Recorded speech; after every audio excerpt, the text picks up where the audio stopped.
उनसे उम्मीदें वफा हमने लगाई है दिल, जिनकी फितरत थी सदा से बेवफाई है दिल। कोई बताए तो जरा रस्म उल्फत है या सजा, रस्म उल्फत है या सजा।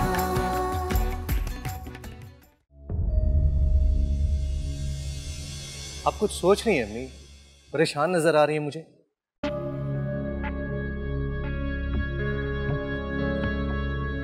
कुछ तो बताइए, हुआ क्या है? क्या हुआ, कोई प्रॉब्लम है? नहीं, कोई प्रॉब्लम नहीं है। देखो आरेज, अब हम एक होने जा रहे हैं तो हमें ना एक दूसरे से कुछ छुपाना नहीं चाहिए। आखिर ऐसी कौन सी बात है जो आरेज मुझसे छुपा रहा है? कहीं उसकी अम्मी ने इस रिश्ते से इनकार तो नहीं कर दिया?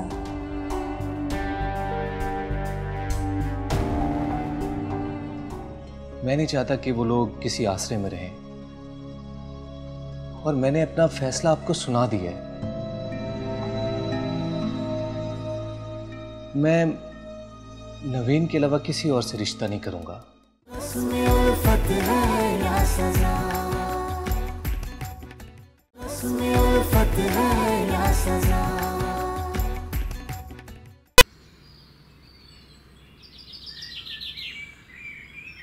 तुम्हारे अब्बा तो मुझे वैसे ही मना कर रहे थे।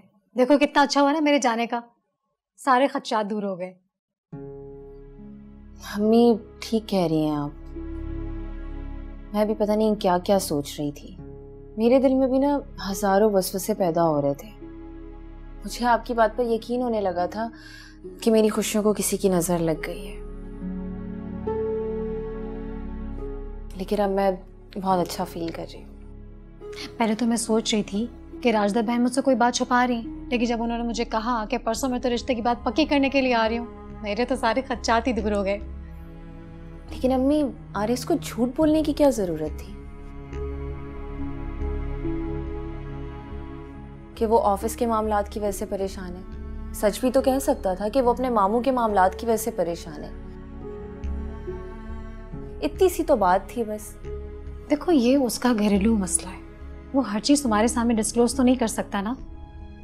तो अम्मी, मैं भी कौन सा कोई गैर इंसान हूँ? उसकी फैमिली का हिस्सा बनने जा रही हूँ बहुत जल्द। हाँ, तुम उसकी फैमिली का हिस्सा बनने जा रही हो, लेकिन अभी उसकी फैमिली का हिस्सा बनी नहीं हो। जब बन जाओगी तो उसके मामला तुम्हारे मामला बन जाएंगे।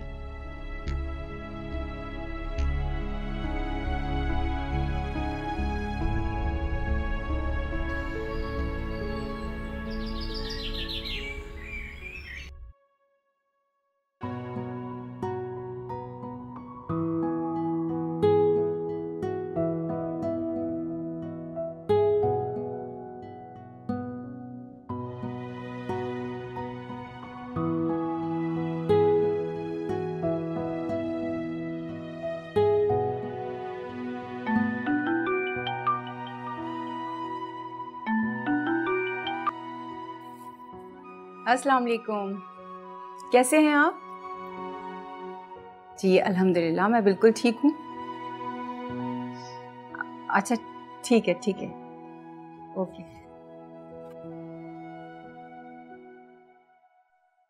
किसकी कॉल थी अम्मी? तुम्हारे मामू जान की कॉल थी।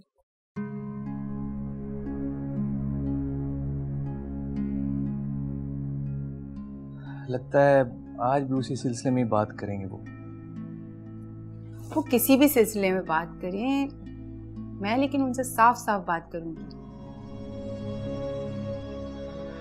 और आपने कमजोर नहीं पड़ना, याद है ना?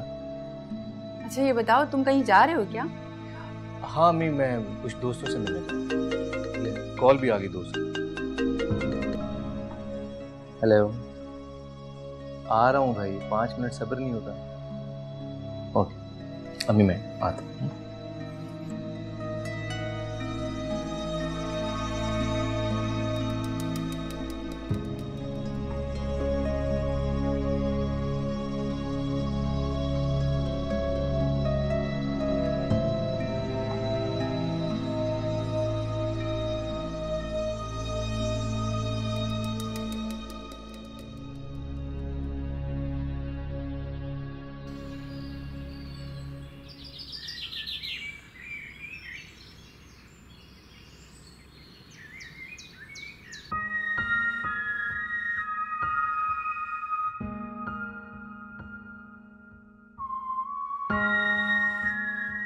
बस राशिदा बहन, अब तो फॉर्मेलिटी ही रह गई है, वरना रिश्ता तो उसी दिन कबूल कर लिया था हमने। सही बात है, हमने तो उसी दिन बात पक्की समझ ली थी। मैं आप लोगों की बहुत शुक्रगुजार हूँ। आपने मेरी खुशियों का मान रखा। अरे नहीं बहन, इसमें सिर्फ आपकी खुशी शामिल नहीं है, इसमें हमारी खुशी भी शामिल है।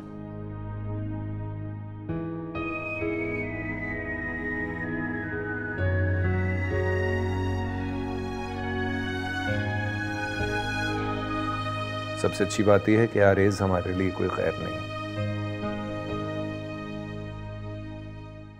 मेरे मरहूम दोस्त का बेटा है। मुझे यकीन है कि ये मेरी बेटी को बहुत खुश रखेगा। जी अंकल, मैं नवीन को बहुत खुश रखूंगा। बस बहन, हमारी बेटी खुश है, हमें और क्या चाहिए। औलाद से बढ़कर वालिदैन के लिए कोई भी खुशी नहीं होती। आप बिल्कुल ठीक कह रहे हैं। मुझे भी आरेज की खुशी के लिए सिर्फ नवीन चाहिए।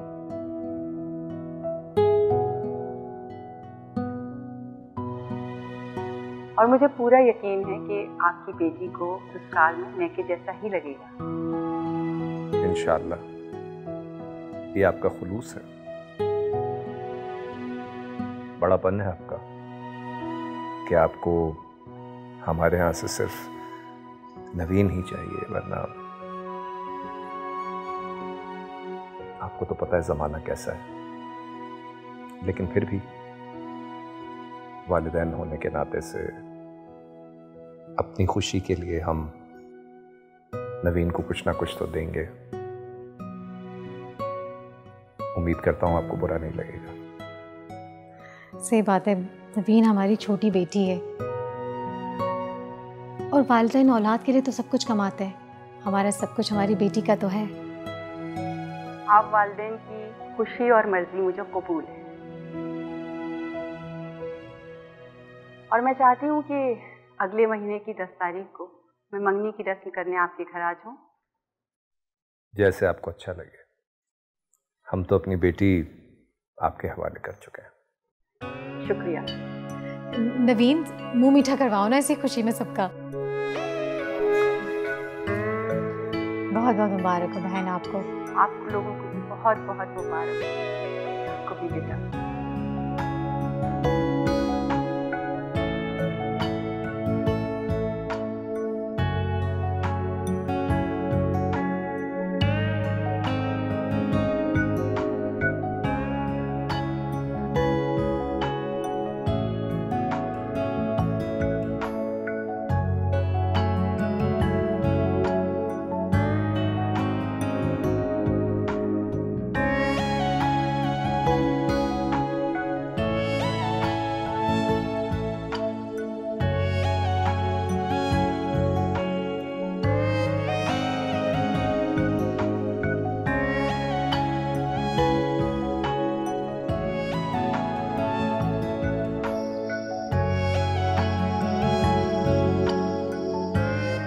शुक्र है रिश्ते की बात तय हो गई, वरना नवीन मुझे तो बहुत डर था।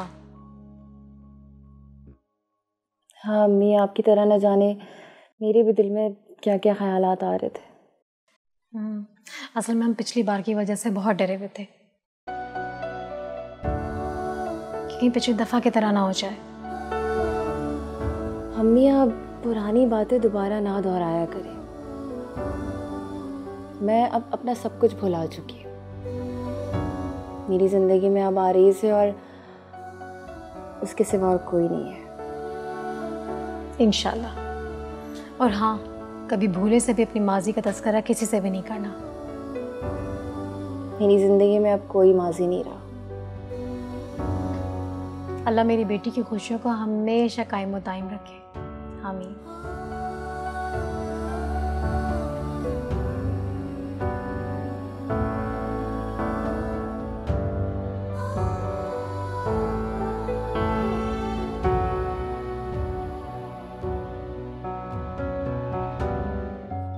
नाज है कि आप मुझे इतना चाहते हो, और मैं आपसे ये वादा करती हूँ कि आपके एतबार और चाहत पर कभी आंच नहीं आने दूंगी।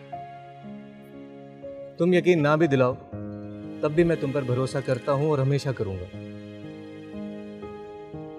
अब मुझे ज़ैना के लिए ना एक अच्छा रिश्ता तलाश करना है, क्योंकि भाई साहब ने ये जिम्मेदारी अब मुझे दे दी है।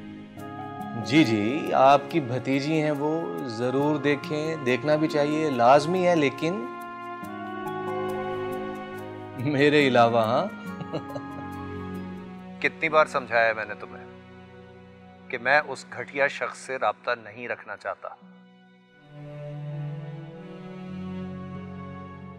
मेरा वक्त और मेरी साख उससे ज्यादा अहम है। रस्म उल्फत है या सजा, रस्म उल्फत है या सजा।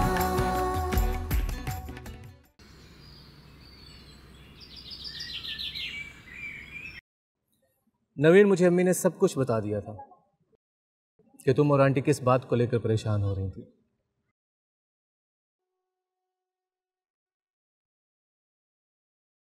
मैं इस दुनिया में सबको छोड़ सकता हूं सिवाय 2 लोगों के।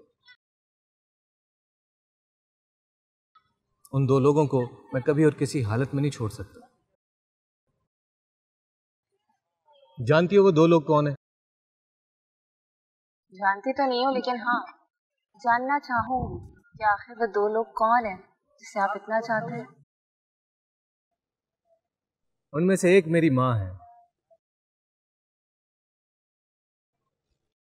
और दूसरी तुम।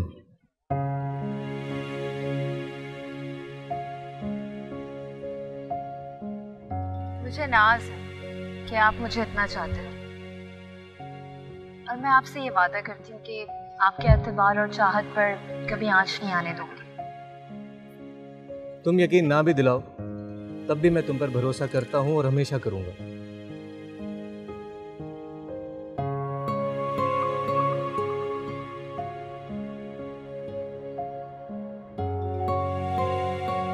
रिश्ते की बात तो पक्की हो चुकी, अब मंगनी का बड़ी बेसब्री से इंतजार है नवीन। खाली आपको ही नहीं इंतजार, मुझे भी बड़ी बेसब्री से इंतजार है। वैसे इस इंतजार को खत्म करने का एक तरीका है मेरे पास। वो क्या? वो ये कि मैं अम्मी से कहता हूँ कि आपकी होने वाली बहू ने मुझे ये कहा है कि अगर मंगनी की रस्म तारीख से पहले नहीं की गई तो वो मंगनी से पहले फौरी शादी का तकाजा करेगी। कैसा? लेकिन मेरी होने वाली सास को अपनी होने वाली बहू के बारे में पता है कि वो ऐसा नहीं बोल सकती। ओहो, तो इसका मतलब ये है कि होने वाली सास और बहू में बहुत अच्छी अंडरस्टैंडिंग है। बस यूं ही समझ लें। सही है भाई।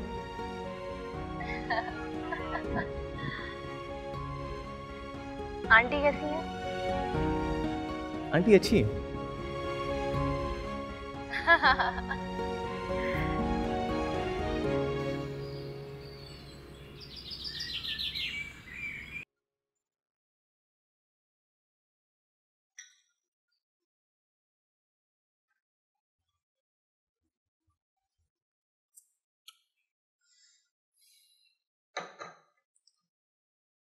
अम्मी, आप किस बात पर मुस्कुरा रही हैं? सोच रही हूँ कि मैं भाई साहब की बात का मतलब गलत समझ बैठी थी। और आप क्या गलत समझ बैठी थी? यही कि भाई साहब के कहने का मतलब ये भी तो हो सकता है कि मैं माँ बनकर ज़ैना के लिए रिश्ता ढूंढूं।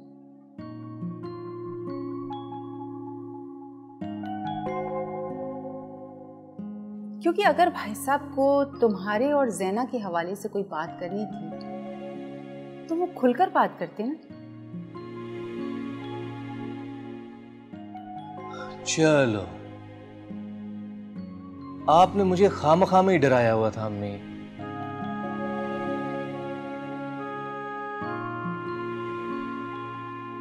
और देखिए इस खामखा की परेशानी में नवीन को भी परेशान होना पड़ा। बेटा, इंसानों से गलतफहमियां हो जाती हैं। शुक्र है गलतफहमी थी, वरना इस गलतफहमी का बोझ अब भी मेरे सर पर होता।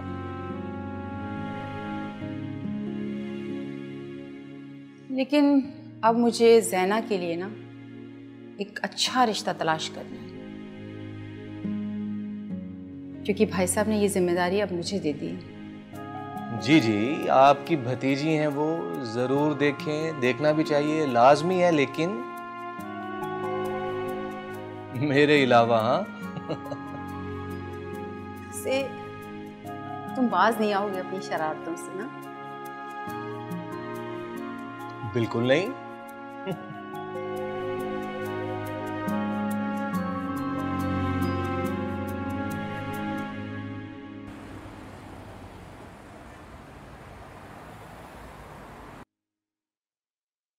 बख्तियार, आप प्लीज रेहान को फोन करके बोल देना वो नमरीन को मंगनी अटेंड करने के लिए कराची भेज दे।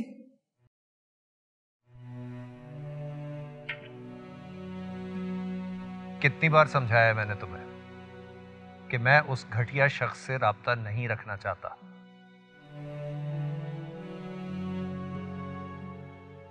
मेरा वक्त और मेरी साख उससे ज्यादा अहम है। बख्तियार, मैं आपको कब कह रही हूँ आप उससे राब्ता रखें? जितनी नफरत आपको उससे उतनी मुझे भी है। मैं तो हमारी बेटी की वजह से कह रही हूँ। तुम्हारा इतना दिल चाह रहा है उससे बात करने का, तुम फोन कर लो। मेरे फोन करने पे वो उसे कभी भी नहीं भेजेगा।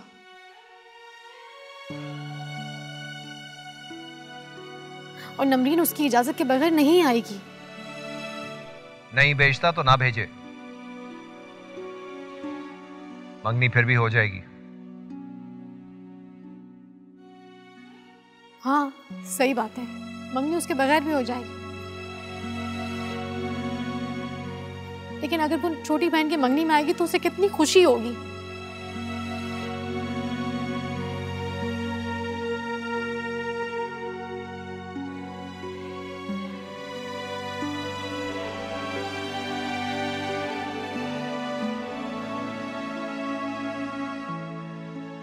ठीक है,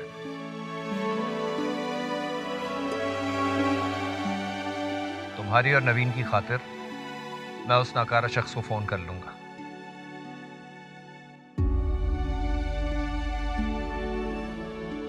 लेकिन उससे कोई लंबे अरसे तक राब्ता रखने की उम्मीद ना रखना मुझसे।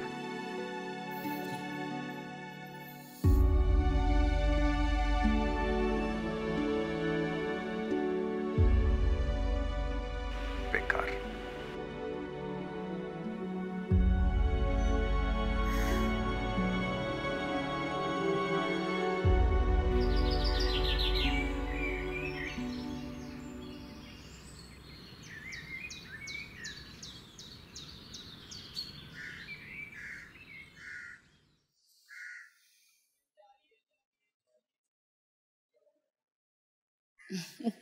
बेल बजते ही मुझे लगा कि तुम्हारी ही कॉल होगी। क्यों, मेरे अलावा भी तुम्हें कॉल्स आती हैं क्या? जी बिल्कुल मुझे कॉल आती है। तुम्हें क्या लगा कि सिर्फ तुम ही मुझे कॉल करते हो? मुझे कॉल करने वाले और भी बहुत सारे लोग हैं। और मैं ये हरगिज बर्दाश्त नहीं कर सकता कि मेरे अलावा भी तुम्हें कोई कॉल करे। आरिस क्या हो गया? तुम इतने सीरियस हो गए? मैं तो सिर्फ मजाक कर रही थी। लेकिन हाँ, ये बात सच है कि मुझे कॉल करने वाले और भी बहुत सारे लोग हैं, लेकिन वो कॉल करने वाली सिर्फ और सिर्फ मेरी सहेलियां हैं। समझ आई? और तुम्हें क्या लगा कि मैं सचमुच में सीरियस हो गया था? तुम्हारी बात सुनकर ही मुझे अंदाजा हो गया था कि तुम मेरे साथ शरारत कर रही हो। मैंने तुम्हें इसलिए कॉल की कि मैं तुम्हें यह बताना चाह रहा था मैं कल सुबह इस्लामाबाद जा रहा हूं। क्या? इस्लामाबाद? क्यों, क्या हुआ? खैरियत तो है? कहीं तुम अपने वो मामू के मामले की वजह से तो नहीं जा रहे? मैं अपने मामू का भांजा होने के साथ साथ एक मल्टीनेशनल कंपनी का मुलाजिम भी हूँ।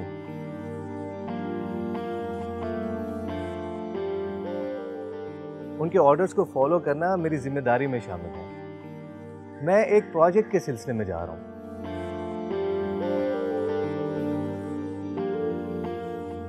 अच्छा, चलो ठीक है। वैसे कितने दिन के लिए जा रहे हो? फिक्र मत करो, मंगनी से पहले आ जाऊँ। 1 हफ्ते के अंदर अंदर आ जाऊंगा।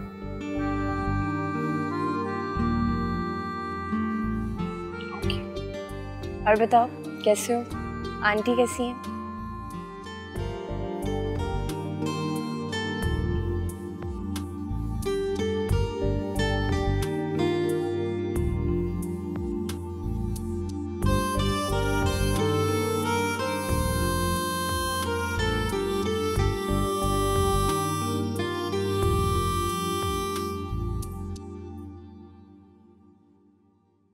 बेटा वक्त मिले तो अपने मामू के घर ज़रूर जाना, बल्कि मैं तो कहती हूँ उनके घर ही जाकर ठहर जाना, उन्हें बहुत खुशी होगी। अम्मी, हमारा खाना और रिहाइश कंपनी की तरफ से है।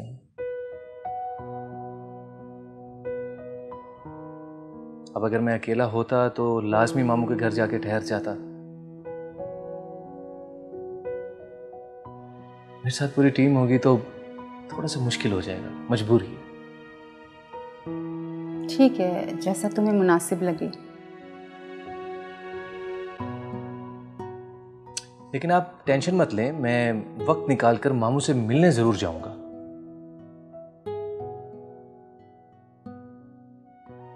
और हाँ, वहां जाते ही सिर्फ नवीन को नहीं, अपनी अम्मी को भी फोन कर लेना।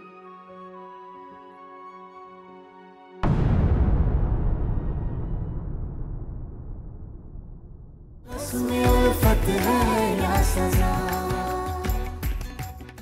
उल्फत है या सजा। इसका मतलब है जो मैं पहले समझ रही थी वो गलत नहीं था। भाई साहब ज़ैना के लिए आरिस को पसंद कर चुके हैं। सॉरी नमीन, एक नया प्रोजेक्ट आने की वजह से मैं 1 हफ्ते मजीद इस्लामाबाद में रहूंगा। क्या? मजीद 1 हफ्ता इस्लामाबाद में? तो इसका मतलब है कि मामू जान से मिलने भी नहीं गए होगे? अम्मी, कहीं भी आने जाने का वक्त बिल्कुल भी नहीं मिला, सॉरी। नवीन से बात हुई? समझाओ नवीन को प्यार से, बताओ उसे कि ये मुनासिब नहीं है, और हो सके तो राशिदा बहन से भी बात करना। कहो उन्हें कि आरिस को समझाएं। उल्फत है या सजा।